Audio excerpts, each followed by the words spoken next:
देश के 17वें उपराष्ट्रपति पद के चुनाव के लिए आज वो संसद भवन में वोटिंग होनी है। आपको बता दें कि वोटिंग की प्रक्रिया बस शुरू हुई होने वाली है और जो शाम 5 बजे तक चलेगी। और ऐसे में सबसे पहले जो वोट डालने वाले हैं वो हैं पीएम मोदी। और उससे पहले सभी एनडीए दल के जो सांसद हैं वो उससे पहले ब्रेकफास्ट करेंगे और अपनी रणनीति जो है वो तय करेंगे। आपको बता दें कि मुकाबला एनडीए के उम्मीदवार सीपी राधाकृष्णन और इंडिया ब्लॉक के प्रत्याशी बी सुदर्शन रेड्डी के बीच है। साथ ही साथ लोकसभा के 542 और राज्यसभा के 239 सदस्य जो हैं वोट डालेंगे और वोटों की गिनती जो है शाम 6 बजे से शुरू होगी, जिसके बाद पता चल पाएगा कि देश का अगला यानी कि 17वां उपराष्ट्रपति कौन है। लगातार आपको तस्वीरों के जरिए दिखा रहे हैं किस तरीके से सीपी राधाकृष्णन जो कि एनडीए के उम्मीदवार हैं, उन्होंने सबसे पहले राम मंदिर में पूजा की है और उसके बाद मीडिया से बातचीत करते हुए भी उन्होंने बताया कि आज लोकतंत्र के लिए वोट डलेगा। मैं मेरे लिए नहीं लेकिन लोकतंत्र के वोट डाले और हम सभी भारत को मिलकर एक विकसित भारत बनाने की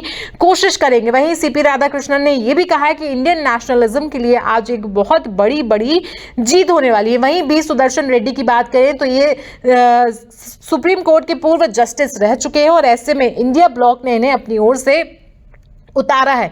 कई दिनों पहले दोनों प्रत्याशियों ने नॉमिनेशन भी फाइल कर दिया था, लेकिन आज जो है वोटिंग होने वाली है। और अगर वोटिंग की प्रक्रिया की बात की जाए तो उपराष्ट्रपति चुनाव के लिए वोटिंग सुबह अब शुरू होने वाली है। चुनाव में राज्यसभा और लोकसभा दोनों सदनों के सदस्य जो हैं वो हिस्सा लेंगे और अपना अपना वोट भी डालेंगे। मतपत्र में 2 कॉलम होंगे। पहले कॉलम में दोनों उम्मीदवारों के नाम होंगे और दूसरे कॉलम में अपनी पसंद लिखनी होगी। उम्मीदवार के नाम के आगे पहली या दूसरी पसंद लिखनी होगी। पसंद केवल अंकों में ही लिख सकते हैं, शब्दों में नहीं। जैसे कि मान लीजिए 1 या 2, अगर मान लीजिए कि 10 नंबर हैं आपके पास तो आप 6 नंबर किसी एक उम्मीदवार को देंगे और 4 नंबर किसी दूसरे उम्मीदवार को देंगे। इसके बाद आप शब्द नहीं लिख सकते हैं कि आपको कौन पसंद है, लेकिन आप सिर्फ अंक के जरिए बता सकते हैं कि आप सबसे ज्यादा वोट जो है या नंबर जो है किसे देना चाहते हैं। साथ ही अंतरराष्ट्रीय अंक प्रणाली रोमन या किसी भी भारतीय भाषा में अंक लिखे जा सकते हैं। आवश्यक नहीं है कि एक से अधिक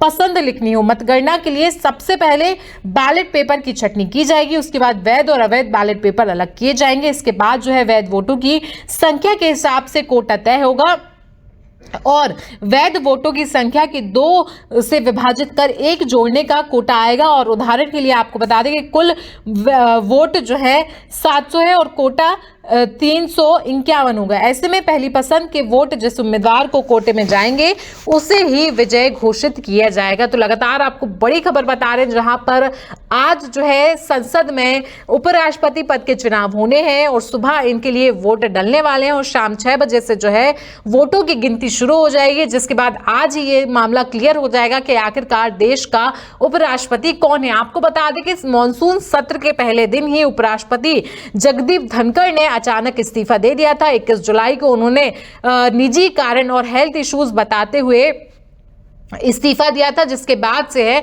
पूरा मॉनसून सत्र जो है बिना उपराष्ट्रपति के चलाया गया और अब उपराष्ट्रपति पद जो है वो खाली है। इसलिए आज देश में उपराष्ट्रपति पद के लिए चुनाव होने वाले हैं। ऐसे में हम आपको सुनाएंगे कि दोनों उपराष्ट्रपति पद के उम्मीदवारों ने क्या कुछ कहा है, लेकिन आपको बता दें कि सुबह ही जल्दी ही अब इसके लिए वोटिंग शुरू होने वाली है। शाम 5 बजे तक ये वोटिंग होगी और लोकसभा और राज्यसभा दोनों सदनों के सदस्य जो है इसमें वो वोट डालेंगे और इसके बाद 6 बजे से जो है वोटों की गिनती शुरू होगी। चलिए आपको सुनाते हैं कि सीपी राधाकृष्णन और बी सुदर्शन रेड्डी ने मतदान से पहले लोगों से क्या कुछ कहा है।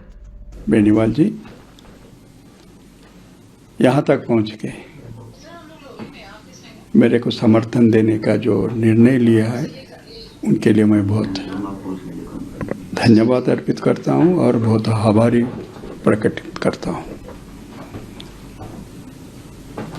जज बनने से पहले अभी तक किसान हूँ, किसान का बेटा हूँ। तो बेनीवाल जी यहाँ तक जो आके मदद जो मेरे को देने के लिए आए हैं, एक किसान का बेटा और एक किसान को मदद दे रहा है, मेरे लिए बहुत बहुत खुशी की बात है। In my life that one of the tall leaders of the peasant movement in this country has come to extend his support. I am thankful to him. I express my gratitude for his support. अभी चुनाव चंद घंटे है, क्या बात करना है उन पे, और बेनीवाल जी तो बता ही दिए हैं आपको क्या हो रहा है. Any appeal, sir? I have already made an appeal because I am a non-party man. Otherwise, why would he come all the way to extend his support to me? Why would Mr. Ravan will come and extend his support to me? I do not belong to any party, therefore I have appealed to anyone.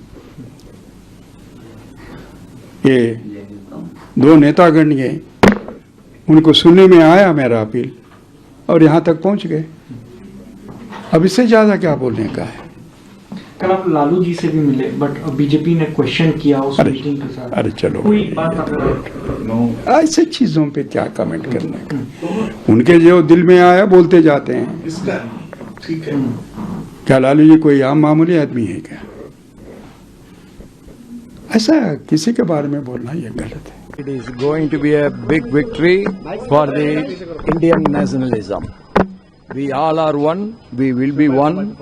India, we want to be the Vikshit Bharat, and all the victory will lead towards that.